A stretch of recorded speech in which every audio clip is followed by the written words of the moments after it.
Hello everyone, welcome to my channel BSc SS chemistry में आपका बहुत बहुत स्वागत है। आज की इस वीडियो में बात करने वाले हैं बीएससी सेकेंड सेमेस्टर फिजिक्स, जिसमें टॉपिक चल रहा था थर्मोडायनामिक्स के। तो थर्मोडायनामिक्स हमने पिछले वाले लेक्चर में जो हमने बताया था थर्मोडायनामिक्स के कुछ बेसिक्स में इन थर्मोडायनामिक्स टर्मिनोलॉजी, थर्मोडायनामिक्स क्या होता है, थर्मोडायनामिक्स क्या होता है, सिस्टम क्या होता है, टाइप ऑफ सिस्टम क्या होता है और भी अदर टॉपिक्स के बारे में डिस्कस किया था। अब आज के इस वीडियो में बात करने वाले स्टेट फंक्शन की और पाथ फंक्शन की, जिसमें हमारा लेक्चर नंबर 2 रहने वाला है। आपको पहले हम बताएंगे स्टेट फंक्शन क्या होते हैं। चलिए वीडियो को स्टार्ट करते हैं। ओके, तो पहले तो हम बात करते हैं स्टेट फंक्शन की। तो स्टेट फंक्शन क्या होते हैं? तो स्टेट फंक्शन बाय फंक्शन जो थर्मोडायनामिक प्रोसेस में इनिशियल एंड फाइनल पॉइंट पर डिपेंड करते हैं, ना कि उसके पाथ पर। स्टेट फंक्शन कहते हैं। तो इन्होंने कहने का मतलब ये है कि स्टेट फंक्शन क्या होते हैं कि स्टेट फंक्शन बाय फंक्शन जो थर्मोडायनामिक प्रोसेस के इनिशियल यानी प्रारंभिक बिंदु, फाइनल यानी अंतिम बिंदु पर डिपेंड करते हैं, ना कि उसके पाथ यानी जिस रास्ते से जाता है उस पर डिपेंड नहीं करता है। तो पहले तो हम बात कर लेते हैं थर्मोडायनामिक प्रोसेस क्या होता है। ठीक है, तो थर्मोडायनामिक प्रोसेस क्या होता है? थर्मोडायनामिक प्रोसेस जैसे कि मान लीजिए कोई भी सिस्टम है, वो एक स्टेट से दूसरी स्टेट में जा रहा है, यानी दूसरे स्टेट में यहाँ से यहाँ तक जा रहा है।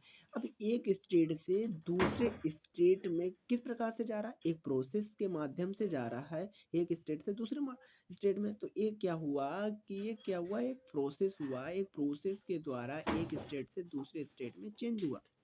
तो इसी को हम क्या कहते हैं कि थर्मोडायनामिक प्रोसेस। ओके, अब थर्मोडायनामिक प्रोसेस है तो इसका क्या हुआ, अगर एक स्टेट ये है अब एक स्टेट ये है, तो एक स्टेट से दूसरे स्टेट में जा रहा है, तब इसका क्या हुआ, ये इनिशियल पॉइंट होगा, अब ये क्या होगा, फाइनल पॉइंट होगा। ठीक है, तो वही बात यहाँ पर बताई गई है कि जो भी थर्मोडायनामिक प्रोसेस है उसके इनिशियल पॉइंट पर और फाइनल पॉइंट पर डिपेंड करते हैं कि उनसे स्टेट फंक्शन, ना कि उसके पास पर डिपेंड करते हैं। अब वो ये जो थर्मोडायनामिक सिस्टम है वो यहाँ इस बिंदु से इस बिंदु तक इस प्रकार से भी जा सकता है और इस प्रकार से भी जा सकता है, ऐसे भी जा सकता है और इस प्रकार से भी जा सकता है। ठीक, अब इसको स्टेट फंक्शन को आई होप आपको इसकी डिफिनेशन समझ में आई होगी। इसी डिफिनेशन को एक ग्राफ के माध्यम से इसे हम अच्छी तरीके से समझ लेते हैं। तो ग्राफ कौन सा ये दिया है कि हमें मान लीजिए कि कोई भी एक हमें ग्राफ दिया है यहाँ पर, किसके वॉल्यूम के बीच यानी प्रेशर के बीच में और वॉल्यूम के बीच में क्या हुआ, ग्राफ दिया हुआ है। अब यहाँ पर क्या हुआ कि ये कोई भी थर्मोडायनामिक सिस्टम है। अब ये थर्मोडायनामिक सिस्टम है, एक स्टेट से अब दूसरे स्टेट में ये कन्वर्ट हो रहा है। ओके, यानी एक स्टेट से दूसरे स्टेट तक आ रहा है। अब वो एक थर्मोडायनामिक प्रोसेस ये है पार्ट बी और थर्मोडायनामिक प्रोसेस ए है। तो वो इस रास्ते से आए या इस रास्ते से आए, अगर ये ओके, अगर मान लीजिए कि अगर कोई भी सिस्टम है वो इससे यानी यहाँ से इस रास्ते से यहाँ तक आ रहा है, ठीक है, तब प्रेशर की वैल्यू इतनी थी और वॉल्यूम की वैल्यू इतनी थी। ठीक है, अब इनिशियल पॉइंट पर वॉल्यूम की वैल्यू इतनी थी और फाइनल पॉइंट पर प्रेशर की वैल्यू इतनी थी। ओके, अगर वो इस रास्ते से ना जाके अगर वो इस रास्ते से जाए, क्या इसके प्रेशर और वॉल्यूम की वैल्यू चेंज हो रही है? यहाँ पर नहीं हो रही है। अगर इसका पाथ इस प्रकार से कर दिया जाए तो इसकी वैल्यूम चेंज हो रही है, प्रेशर की वैल्यू चेंज हो रही है? नहीं हो रही। तो यहाँ से हम इस प्रकार निष्कर्ष यानी डिफाइन कर सकते हैं, जो भी स्टेट फंक्शन होते हैं वह initial point in final point पर डिपेंड करते हैं, ना कि उसके पाथ पर डिपेंड करते हैं। कौन कहलाते हैं? State function. ओके, अब स्टेट फंक्शन के बारे में बहुत कुछ आपको पता चला होगा और आप समझ भी गए होंगे बहुत कुछ। ठीक है, अब इसके स्टेट फंक्शन होते हैं, स्टेट फंक्शन के कुछ हम एग्जाम्पल देख लेते हैं। ठीक है, तो एग्जाम्पल कौन कौन से हमारे, जैसे कि प्रेशर हो गया, टेम्परेचर हो गया, वॉल्यूम हो गया, एंथैल्पी हो गई, गिब्स एनर्जी हो गई, एक हमारा मास होता है और इंटरनल एनर्जी भी होती है। ओके, और भी कुछ एग्जाम्पल होते हैं स्टेट फंक्शन के। ठीक है, चलिए आगे बढ़ते हैं हम। अब स्टेट फंक्शन के लिए कुछ पॉइंट दिए हैं, इन्हें भी देख लेते हैं। स्टेट फंक्शन एग्जैक्ट डिफरेंशिएबल होते हैं, इसलिए इन्हें क्या इस प्रकार से रिप्रेजेंट किया जाता है। स्टेट फंक्शन क्या होते हैं? एग्जैक्ट डिफरेंशियल होते हैं, इसलिए इन्हें रिप्रेजेंटेड बाई डीपी से रिप्रेजेंट किया जाता है, डीटी से रिप्रेजेंट, इस प्रकार से हम रिप्रेजेंट करते हैं। ओके, स्टेट फंक्शन क्या होते हैं? अब दूसरा पॉइंट क्या है? State function of the integral, जो स्टेट फंक्शन का जो इंटीग्रल होता है वो होता है हमारा d2 b2 माइनस d1 और b1। ओके, अब यहाँ पर आपको देख रहे होंगे कि b1 क्या है और b2 ये क्या है? इसकी लिमिट है, क्योंकि ये इनिशियल पॉइंट है, ये हमारा फाइनल पॉइंट है।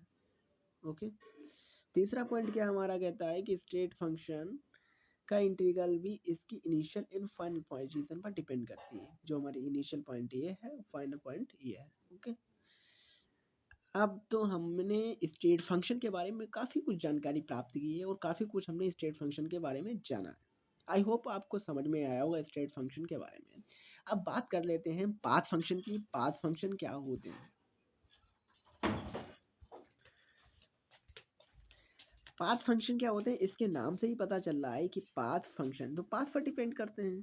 सीधी सी बात है कि जो स्टेट फंक्शन के अपोजिट होता है पाथ फंक्शन। स्टेट फंक्शन हमारे किस पर डिपेंड करते थे? इनिशियल इन फाइनल पॉइंट पर, पाथ पर डिपेंड नहीं करते। लेकिन जो हमारा पाथ फंक्शन है वो हमारा पाथ पर डिपेंड करता है। इसकी भी एक डिफिनीशन हम देख लेते हैं। ऐसे फंक्शन जो इनिशियल इन फाइनल पोजीशन पर डिपेंड ना करके अपने पाथ पर डिपेंड करते हैं वो क्या कहलाते हैं? हमारे पाथ फंक्शन। ओके, लेकिन पाथ फंक्शन होते कौन कौन से हैं? हमारा पाथ फंक्शन होते हैं, वर्क डन होता है और हीट होती है। यहाँ पर हम दो ही फंक्शन की बात करने वाले हैं, लेकिन और भी हमारे पाथ फंक्शन के एग्जाम्पल होते हैं, लेकिन यहाँ पर हम दो ही एग्जाम्पल लेते हैं।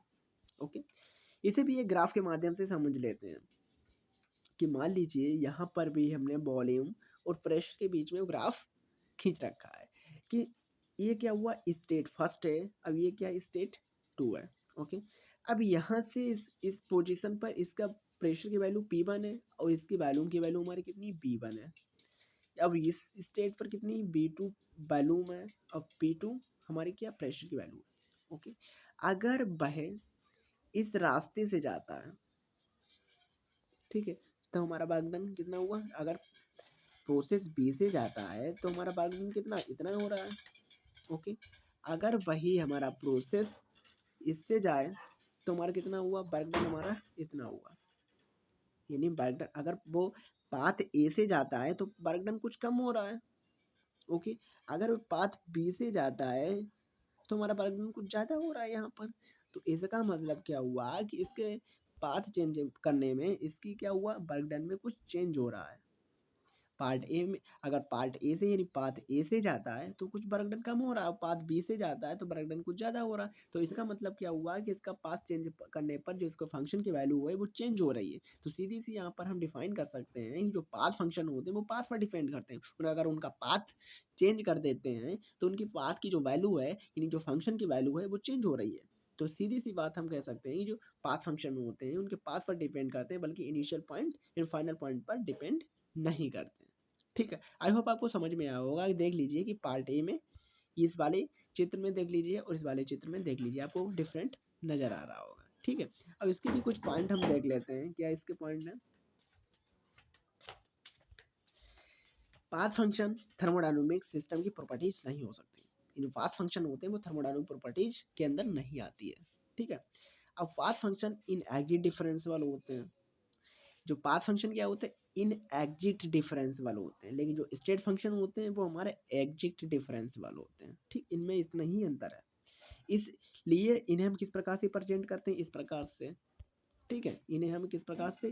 डेल डब्ल्यू और डी टी से इस प्रकार से रिप्रेजेंट नहीं करते हैं, बट गलत है।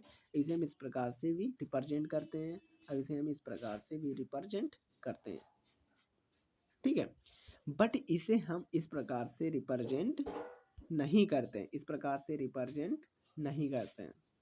ओके, अब कोई आपसे अगर पूछ दे कि आप डी टी इस प्रकार से रिप्रेजेंट करते हैं बट डी डब्ल्यू को क्यों इस प्रकार से रिप्रेजेंट नहीं करते हैं?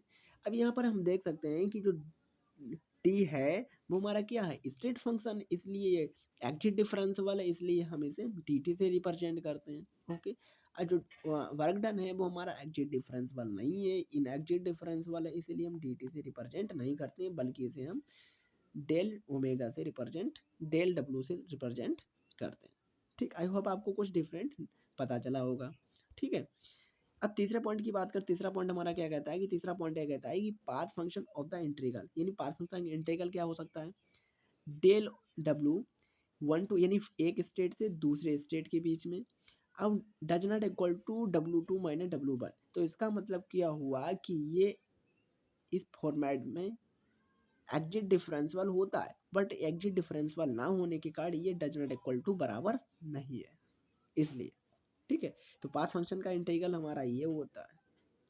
ठीक है, आई होप आपके बार आपको path function in state function के बारे में कुछ काफ़ी जानकारी मिली होगी, और आपने इस वीडियो के माध्यम से काफ़ी कुछ एक्सपीरियंस भी पता चला होगा, काफ़ी कुछ जाना भी होगा। आई होप आपको इस वीडियो पसंद आया हो, तो अगर वीडियो पसंद आता है तो वीडियो को लाइक ज़रूर कर दें, और चैनल पर पहली बार है चैनल को सब्सक्राइब कर दें, और नोटिफिकेशन वाली घंटी को ज़रूर ऑल पे कर दें, जिससे कि जो अगली वीडियो हम अपलोड करने वाले हैं उसकी नोटिफिकेशन आपको मिलते रहे, और ऐसे ही अपने नोट्स बनाते हैं। हाँ, अगर नोट्स चाहते हैं तो डिस्क्रिप्शन बॉक्स में इसकी लिंक दी जाएगी, वहाँ से डाउनलोड कर सकते हैं। मिलते हैं अगले वीडियो में, जब तक कि धन्यवाद।